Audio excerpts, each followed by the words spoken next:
Dr. Todd McLean provides periodontal and dental implant services in 2 convenient locations. They offer over a decade of experience treating patients, and appointments can even be scheduled in the evenings, weekends, or early mornings.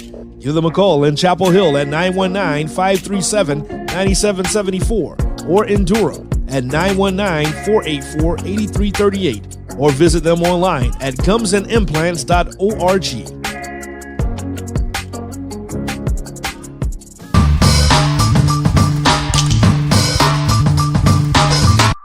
Ladies and gentlemen, thank you for tuning in to this week's edition of Stop, Look, and Listen.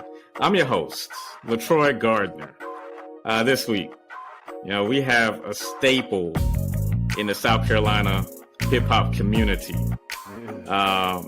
We have the co-founder of Nonstop Hip Hop Live, the owner of Turntable City Record Store, and the co-founder of Keep God First Publications. We have Kingsley Waring, better known to us all as Kingpin, the villain of the vinyl.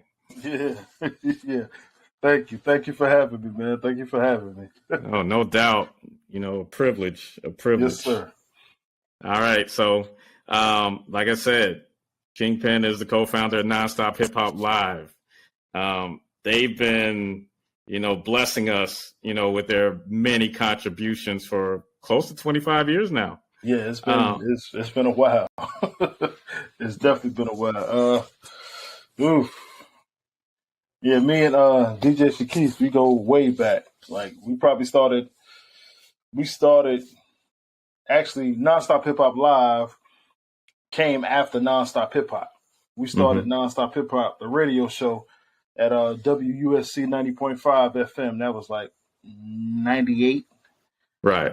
98 or so, but I started doing the hip hop show there probably like 95 going into 96. So it used to be called 567 Productions because, a lot of my family is from the low country. And if phone numbers, the phones was always 567, such and such and such. So that's how it started. But then me and Shakis got together like 98. And from there we took off. What part of the low country? St. Stephen, South Carolina. Okay. I'm familiar. I'm from Beaufort. I'm from St. Helena. Well, there you go. You definitely understand. Definitely understand. Yeah, I mean that's the right time to be doing a hip hop show. Yeah. I'm just pretty sure there was endless inspirations as far as the quality of music coming out at that time. Oh yeah, definitely, man. I came up. I was born and raised Harlem, New York, but I moved down to South Carolina. Probably like right around middle school or so, and right. That was definitely middle 80s, and I was in the mix of it, man. Big Daddy Kane and Rakim, KRS-One, and all of those, they was real popular at the time, and I just fell in love with it, man. So I'm still in love with it, man. I'm always a fan of the music, man. So that's what really got me started, man. Yeah. So I mean, we all know the 4 core elements of the hip hop culture. Yep. DJ, graffiti, b-boy, MCs. Yep. Why did you gravitate towards being a DJ? I think everybody, if you hip hop, then you've tried it all. You tried to break dance, you did graffiti, you tried to rap a little bit, and you tried to DJ. And then, like I said, I'm from the birthplace in New York. So in New York, it was extremely evident everywhere you went. Graffiti everywhere, trains, buildings, people walking around with their notebooks or walking around with book bags. I mean, I used to see, B-boys and, just breakdancing everywhere because it was just the music. And then, of course, rappers and DJs, like some of my favorite DJs that really got me into it, of course, Jam Master Jay and, looking at Grandmaster Flash and, a lot of the DJs at that time, Eddie F and Mr. C and all kinds of DJs just back in that day just really got me into it. But, I tried my hand at everything, man. I tried to rhyme. I used to call myself Kingsley Ski. I used to, because when I really started loving hip hop was the group Fat Boys.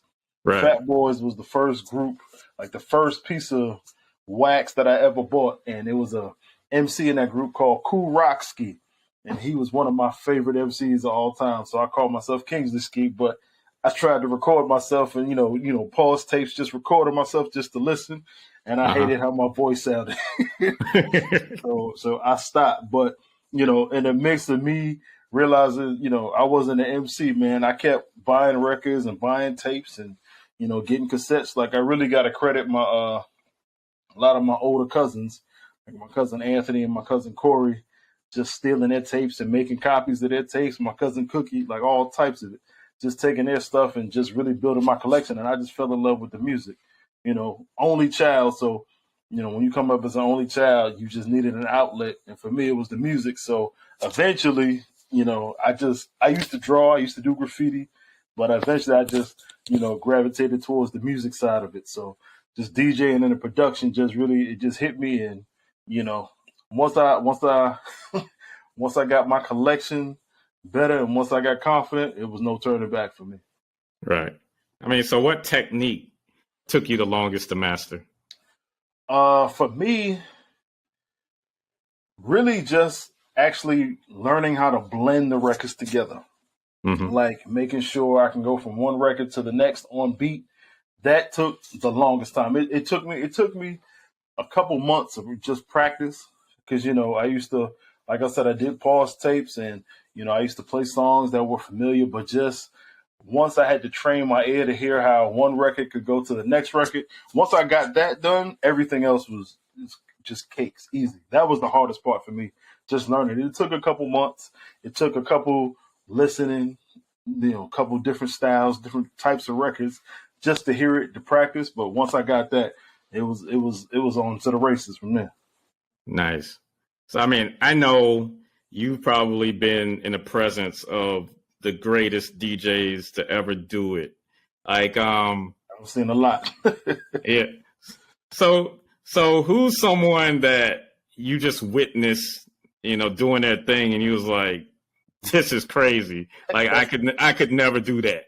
Well, it's definitely been a lot of DJs I've seen, but probably for me might be Jazzy Jeff. Right. DJ Jazzy Jeff. I called him, and this was actually, and I've seen a lot of DJs. I'm 45, so I've been around and I've seen a ton of DJs, but I called Jazzy Jeff, might have been about 5 or 6 years ago now. And just watching him, his control of the records, his control of the crowd, him and Kid Capri.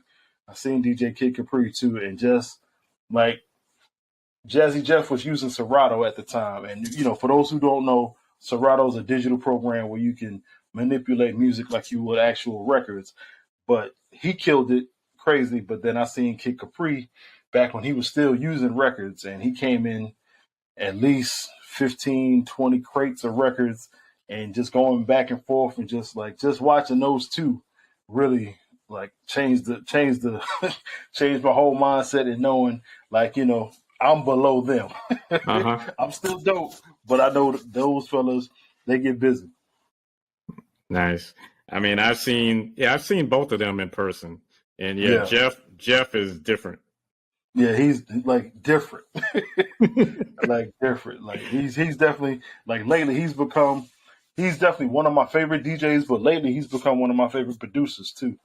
Just his style and just his, you can tell he really got a genuine love for the music. And that's me. I gravitate to the music, man. If people really love the music, then, I'm all for it. Yeah, and you two seem to have like a similar type of demeanor. I can see that. That. My wife has said that. Oh, yeah. She's definitely said that.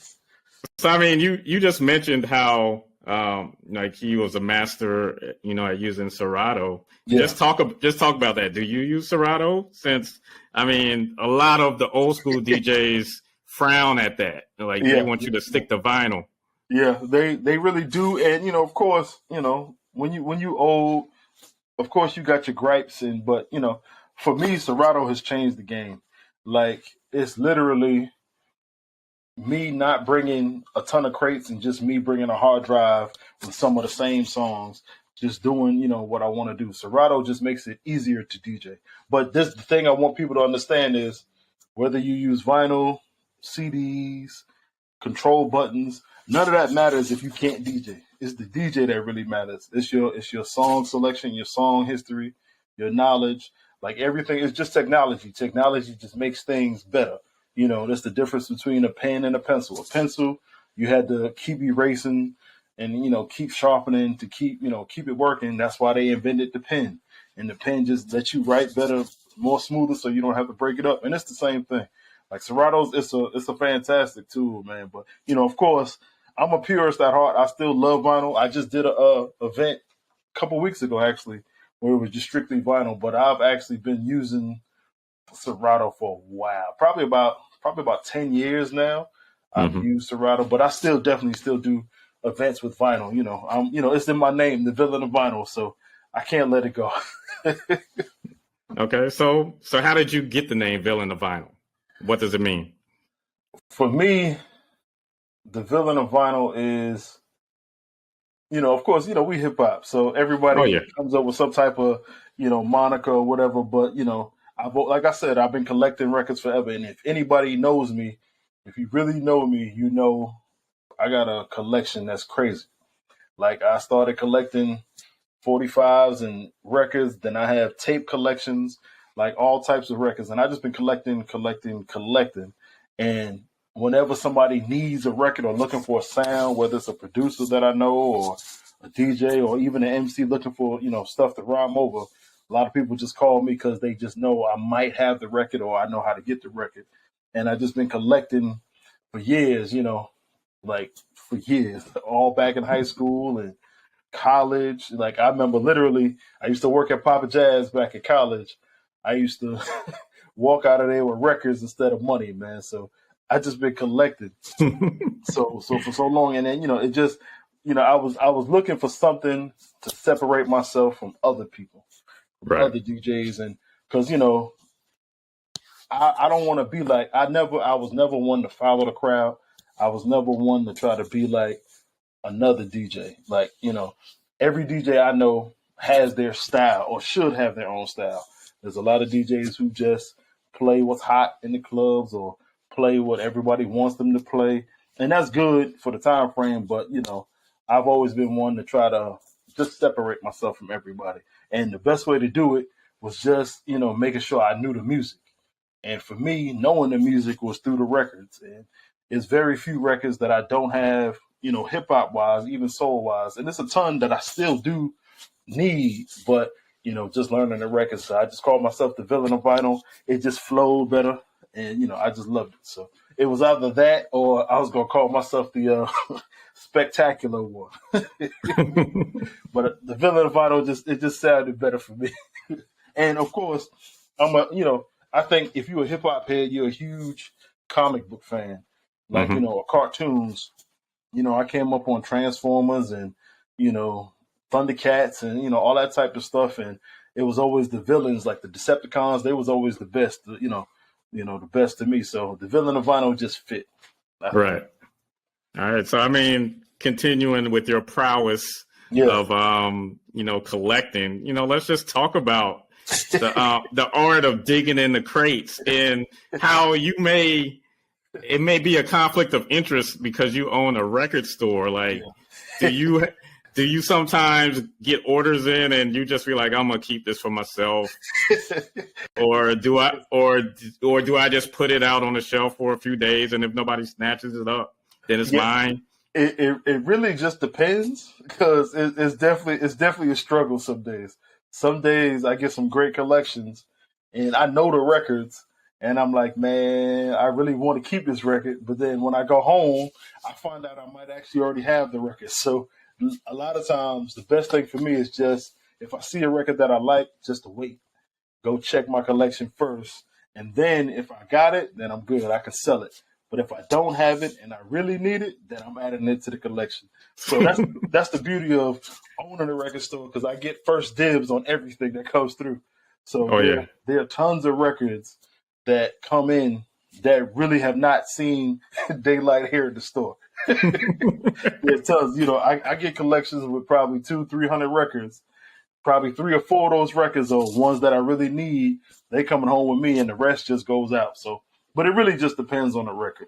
because Nice. there's a lot. Like for me, the gaps that I'm really trying to fill are the records I came up with. Like, a lot of the early hip hop type stuff. Because, when hip hop became popular, it was mainly CDs, Right. cassettes. Like they made vinyl records, but they mainly made like 12 inches, things like that. So finding like full albums, that's definitely hard, especially for like between probably about like 86, like from about 86 to about 96. That era of hip hop records, I'm really looking for a lot of those. If I don't have them already, most of them I got, but there's still a ton that I'm after, especially like a lot of like West Coast type stuff. So, but it really just depends. So, I mean, has any of the notorious crate diggers popped into Turntable City? Oh like yeah, a Diamond D or a Pete Rock or Q-Tip, anyone like that? Not yet. I'm waiting for those. When they do come, you will definitely see them online. But I've definitely had a lot of fellas. Ninth Wonder has been in. A lot of cats from North Carolina, Georgia, Florida. A lot of producers I'm not gonna mention just yet have definitely been in. So it's definitely, and then it's not just even producers, man. I get a lot of rock acts and a couple reggae artists. It's all types of people just looking for records. And some records they find like just this a week ago. It's not so much she wasn't popular, the lady who popped in, but she was an older lady and she was looking for a record to celebrate her father because her father, he just lost might have been like his aunt or his mother. So she was trying to celebrate her father through finding a record of his mother. And she used to be a gospel singer. And lo and behold, I had the record here in stock. Her son went online looking for a record because he found out about the family history or whatever. Found out that I had the record and she just popped in. And she was like, she was looking forever because her father's getting up in age and she just wanted to make sure that he had a great Christmas this year. So it's stuff like that that makes me keep doing what I'm doing, man. Yeah, nice. Well then, let's go all the way back. Let's talk about the WUSC days and how did you meet Sherrod Duval, aka Shakis the Beast, and how did you two form this memorable, long-standing partnership? Man, we just clicked. I used to, and if you went to USC back with me, back when I used to have a lot more hair. I used to have huge afro and braids back in the days, and then I used to always walk around with headphones on my head. So I always had that's when you had Walkmans. So I always had tapes in my bag, and I had my headphones, and then me and him used to just see each other in passing because we both graduates of USC. So just to see him in passing, just speaking, just what's up or whatever. But then like I said, I started doing the radio show like 95, 96, and then he was DJing, doing his thing. I had no idea he was DJing, but he was doing his, I was doing mine, and then when we were at USC. I think he came up to like an interest meeting and he found out, that, there was actually a hip hop show already running. And, me and him just clicked like that. We got together, we sat, we chopped it up about music. And, after that, from the first show, we was on. Like, and this was, like I said, this was like early 98, had to be like probably January 1998. So it's been a long time. So did you two like kind of have that same drive when it comes to I guess building that South Carolina or Columbia hip hop infrastructure and like getting guests on the shows and then taking it up to another level and promoting events and a lot of that stemmed from just the radio station because when you do radio, you get music from everywhere. And we used to get music from all over the country. But we also used to get like CDs and tapes from local artists just trying to get their music out there and heard. And then we started thinking like, man, what would be dope? What would be dope is if we could, invite local artists up to, come to the radio, do interviews and stuff. And we started doing a lot of that. And that stuff got real busy doing just, inviting all different types of artists, like from all over the state, like, artists, different DJs. Like we've had B Lord up there. We've had Scissorhands, Shakim, all type, just DJs from all over, even Prince Ice, DJs from all over the state just coming to rock, and MCs just coming to rock. And we was like, man, the vibe was so dope inside the studio. We was like, man, we got to find some place to actually do this so everybody can see it, not just the people who listen to us, but at least try to create some type of platform for everybody else. And from Nonstop Hip Hop, the radio show was from like 98 till about 2002, 2003-ish. We were doing that, and in the midst of doing a radio show, we were just getting offers from other places who just were looking to do stuff. And, we decided, we went to like group therapy, and we did shows at the Elbow Room, down to 5 Points. And we just decided, man, we just got to create a space, a safe haven, for a lot of the cats that we know and love and the music that we know. Because at that time, you got to think about it. To go hear live hip hop, you got to go to the club. And you got to go to clubs, you got to go to strip clubs. And 9 times out of 10, when you go into the club, you don't want to hear people perform. You want to dance, drink, feel up on some girls, just have some fun. That's what most people was trying to do at that time. But, we definitely did stuff at the clubs, but we was like, we want to make sure it's like an incubator for artists, like something that's dedicated to the art space, not so much the party club or the party crowd, but for those who want to, pursue the music and really do it. So it was, that's really how it became for us. Just, right. Trying to make sure we could provide a space for people. Yeah. And I caught wind of you guys, I'd say like 2002, I guess the tail end of the show. Okay. Because, I was at Winthrop, and, there's a lot of Columbia High and Keenan graduates that went to Winthrop, and Eclipse. We were college roommates. Okay. So okay. I would come support him, and Will Peasy as well. Yeah. Another college friend. Yeah. So once they said, it's this place called New Brooklyn Tavern, I'm gonna be performing there. I was like, I'll ride with you. I'll ride that hour and check y'all out. And just built relationships with you all ever since then. Yeah, it's been a while. Yeah, that's what I'm saying. That's like over 20 years, man. That's like 2 decades. So that's a very long time. But yeah, it was just taking what the radio show was and putting it live on stage, basically. That was really the whole goal. And the best way to do that was to get the homegrown talent. So we've all types of artists, like Priest Jacobs. When Priest was like 14, 15, like he had his first radio appearance on our show, and it was really giving Prince Ice an opportunity to rock the way, because Ice, if you know DJ Prince Ice, he's the foundation of South Carolina hip hop, period. I don't, when it comes to hip hop on the radio, you've heard it from Prince Ice. And just giving him an opportunity, because me and Shaquise both grew up listening to him on the radio, and just giving him an opportunity just to do what he wanted to do, just to shine, just to see his skills and see how he does it. That was, that's like when you meeting your idols, man, meeting your heroes. So it was just good that we had a space that we could do that.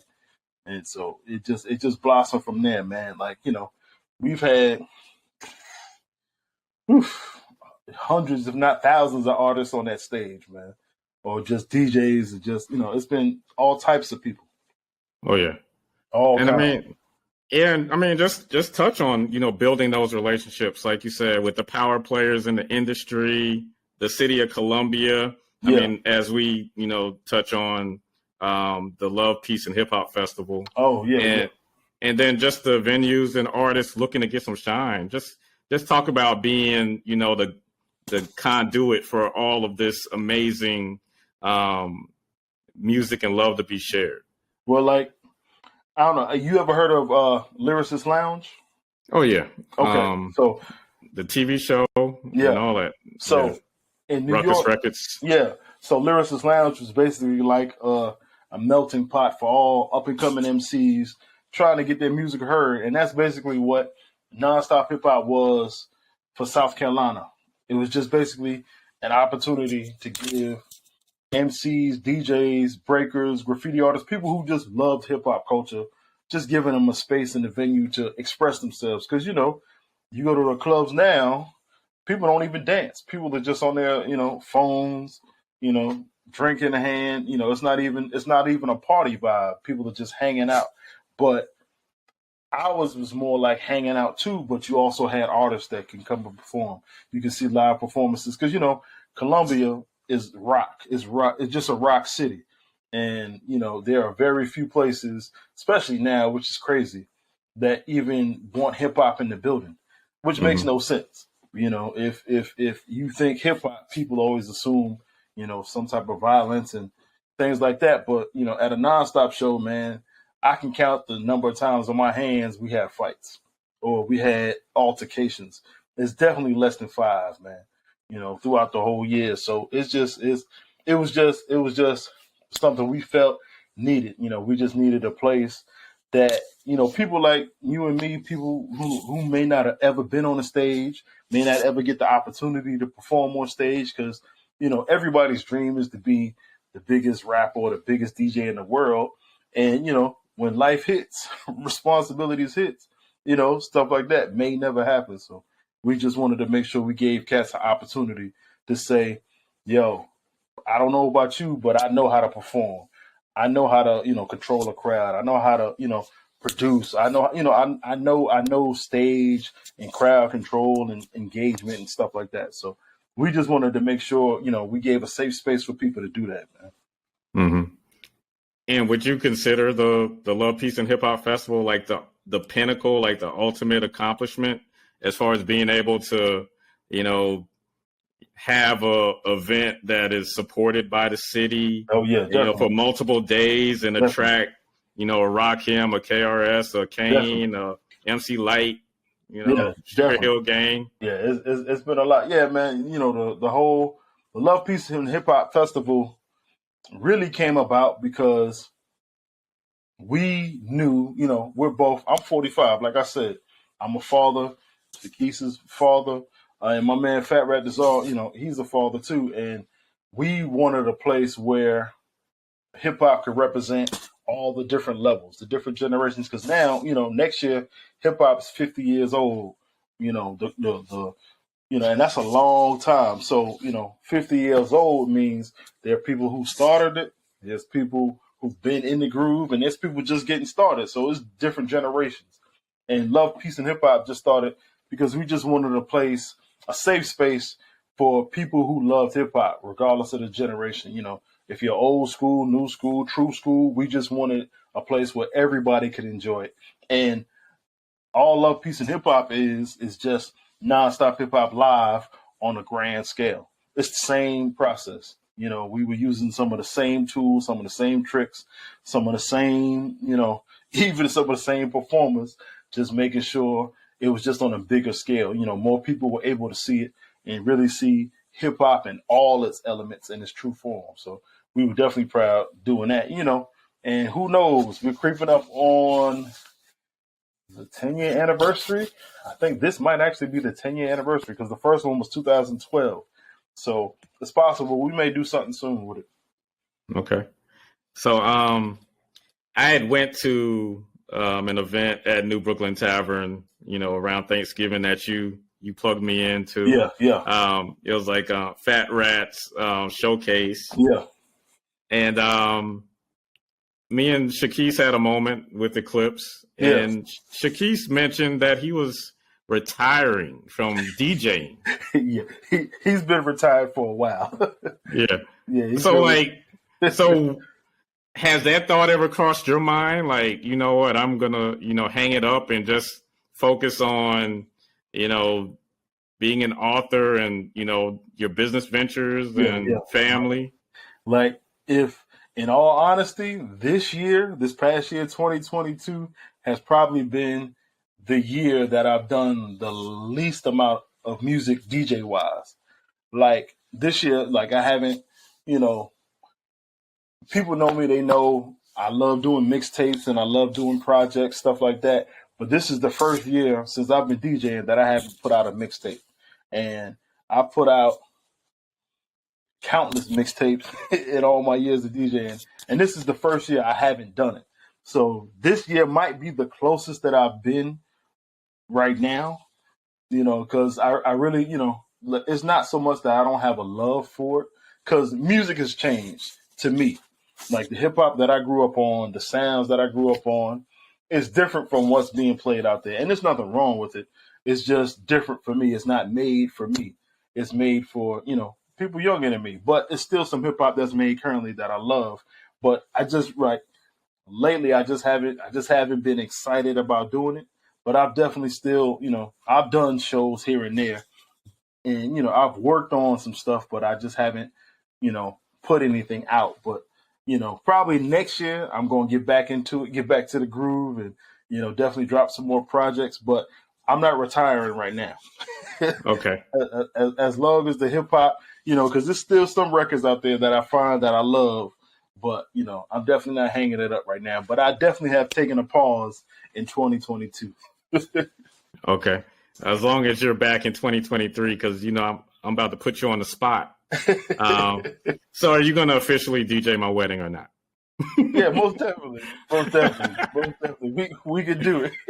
Okay, good. We could do it. We can do it. All right.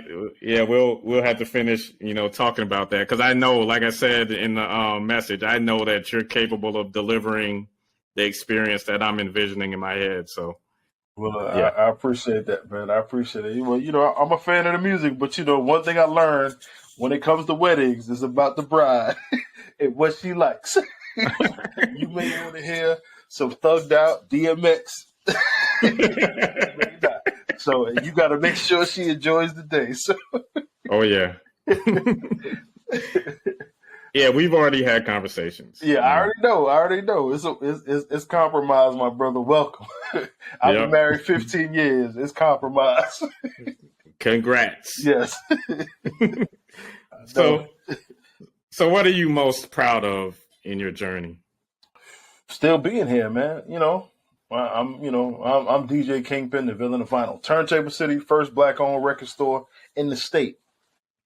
I'm still here, man. That's big. That stems from just my love of hip hop, my love for the music, man. Just making sure that I don't lose the love. That's been the best part of it. Now, like I said, it's been hard for me, because I'm a father, I'm a man, I got kids, I got, I got a wife, I got a full-time job. For those who don't know, I'm a teacher. So my time is not what I want it to be. You can see the gray hair. I got gray hair. I'm stressed like everybody else, but I'm still here, man. Just trying to make it rolling, trying to do better. I still got breath in my lungs, so that means, I still got opportunities to do what I need to do, man. So I'm still here. So that's what matters for right now. Tomorrow might be something different, but for right now, I'm still here, man. Beautiful. Now, you might have just answered my next question, and that was what's something about you that people find most surprising?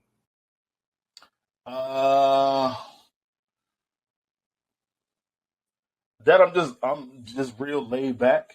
I'm not, I'm a very few people, this is just me talking now. You got to ask people, but very few people can say that I've been a burden to them. Like, I'm always a real laid back, real calm, real cool guy. I'm never one for the rah-rah type stuff. I try to keep foolishness away from me. Now, if it comes, then, we handle it, specifically, but I try to be peace with everybody, cool with everybody. I'm not big on enemies and big on negative stuff. So, if I don't like you, I just keep to myself. I don't come out and disrespect you because I don't want you to do that to me. But, I keep to myself. I'm just real laid back guy. But what shocks a lot of people is when they see my collection. That's what shocks. But no, other than that, man, I'm just real, like a real laid back cat. Nothing, I'm not trying to make any waves unless it's, to to improve my, my family, improve my peoples, and improve my business, man. Anything outside of that realm, if it's gonna bring me foolishness, I don't want to deal with it, man. Okay. I mean, I don't even really think that's a surprise, but yeah, I know. yeah. But that's what I'm saying. Like I, I try to be straightforward. Like, and that's, for me, I play it close to home, man. I have a lot of people, like I know a lot of people, but I play it close to home, man. Not, it's not, I don't call everybody my brother. Like, to be called my brother, that for me, that's important. Like, that means I'm here for you, and that means you're there for me, man. So, right. You know how some people just friends with everybody. So, but for me, I just try to be peace with everybody, man. I just try to be cool, do what I got to do, man. That's the right approach. That's it. All right. So as we prepare to close. Yes, sir. What does it mean to be Black today? Right now. Right now in America? Uh-huh. Aware. it honestly is, and this is, this really was tied into history, man. Just being Black, just being resilient, just being, as old folks would say, staying prayed up, staying prepared, staying focused. And I think for me, because I'm a high school teacher, so I see a lot of the foolishness like our children are dealing with, man, and they just distracted. Like, they distracted from what it is that really matters and what it is they need to focus on, which is their future and their family, man. But I think for us as Black folks, we gotta get rid of this fog, man. It's a lot of stuff in our way. We really got to get back focused, man. Just get focused. Like, I see kids, like, for example, I gave my kids an assignment. They had to record a video explaining the digestive system. And these are seniors. These are honor students. So, if you're a senior and you're an honor student, that means you should be able to explain yourself. Kids had to do this assignment, like record, like, I think it's like a 2-3 minute video.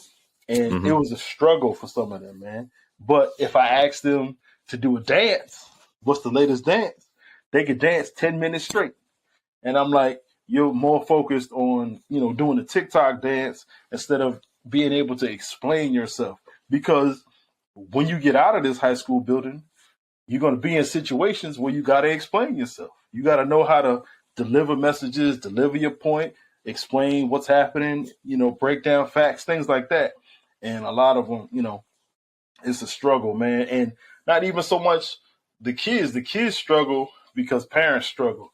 Man, I see, I don't know how many parents I know buying kids new phones, new sneakers, new hair, and kids are failing. Like literally failing 2, 3, 4 classes. I know when I was coming up, I couldn't do that. And then expect to get stuff on top of it. Nah, man. So really, I think for us right now, we got to get our priorities in order, man. Get straight. Get back to family, get back to just being focused on what's better, man. So right. I really think we distracted nowadays. So that's, if anything, that's me. Okay. So, great. But I don't know. Who knows? I don't know everything because, ain't nobody perfect. Because I was definitely young and dumb for a while too. So. Oh yeah. So, I say into my mid-20s. Exactly. So, and that's what I'm saying. It's just experience. You gotta, life experiences does it, man. So, but it was a time, certain things you knew you could do and certain things you knew you just shouldn't be doing. So it's different now. Right. All right, Kingpin. Yes, sir. Feel free to plug whatever you need to plug. And, if you want to leave us with a parting shot, you can do that too. Well, definitely, man. I definitely appreciate, Riverside. I appreciate you, Troy. Appreciate all the love and support over the years, man. You definitely been riding with us, holding us down for years. And we definitely appreciate that, man. But, for the people out there, I'm DJ Kingpin, the Villain of Vinyl. If you can see my tag, my social media is DJ Kingpin VOV. The VOV stands for Villain of Vinyl. Founder, Nonstop Hip Hop. Founder, Nonstop Hip Hop Live. Founder, Love, Peace, and Hip Hop. Founder of Keep God First Publications. I put out a book probably like 2 years ago. I need to get back to writing. So definitely we'll have some more of those coming. My wife, she's an author. Royal Statements, check her out. But, owner of Turntable City, man, I'm just here living, just trying to survive and do my thing, help my people, man. All right. So, I mean, like I said, I thank you for all of the blood, sweat, and tears you've, poured into this, culture of ours. Yeah, man. And I mean, providing that spotlight for, many that just had, as J. Cole would say, a dollar in a dream. Yeah. But then also like not limiting it to just, the music and the fun aspect, making sure that, as KRS said, you must learn. Yeah. Having that educational component. Definitely. That makes a huge difference, man. Because, it's like, and this is the thing I really want people to understand before you stop. When it comes to music, it's ours. All music you think of, from rock, soul, jazz, blues, reggae, hip hop, classical, any music you can think of began with people who look like me and you. And the fact that music looks like us, we need to know things. We need to know the business. We need to know how it's structured. We need to know, we need to be in positions of power, man. We can't expect everybody else to dictate to us something that we create. Like, that just makes no sense. Like, that's like me walking into your house, telling you how to paint your walls, telling you how to cook your food, or, we just got to take more responsibility for what we create and for how it's presented to others. No. I think we'll end on that note. I didn't mean to cut you off, but I was like, that's one of the main reasons why I started Turntable City. Because you go to any record store, you see people selling our music, but you don't see people like us. Right. So exactly. I want to balance the scales a little bit. Oh, well, I mean, we need that. We need to see people that look like us in any and every nook and cranny of this world. Exactly. I don't care if it's veterinarians. I don't care if it's managing like custodial duties, running hotels. I don't care. We need to have people that look like us in control. Yeah, I agree. But yeah, Kingsley Waring. Yes, sir. Nonstop Hip Hop Live. Yes, sir. Turntable City. Yes, sir. Keep God First Publications. Teacher, author. Yes, sir. Hip hop ambassador. And last but not least, the villain of vinyl. Yes, sir. I appreciate you, man. Yep. And for Stop, Look, and Listen, I'm your host, LaTroy Gardner. See you next week. Peace and blessings. Peace.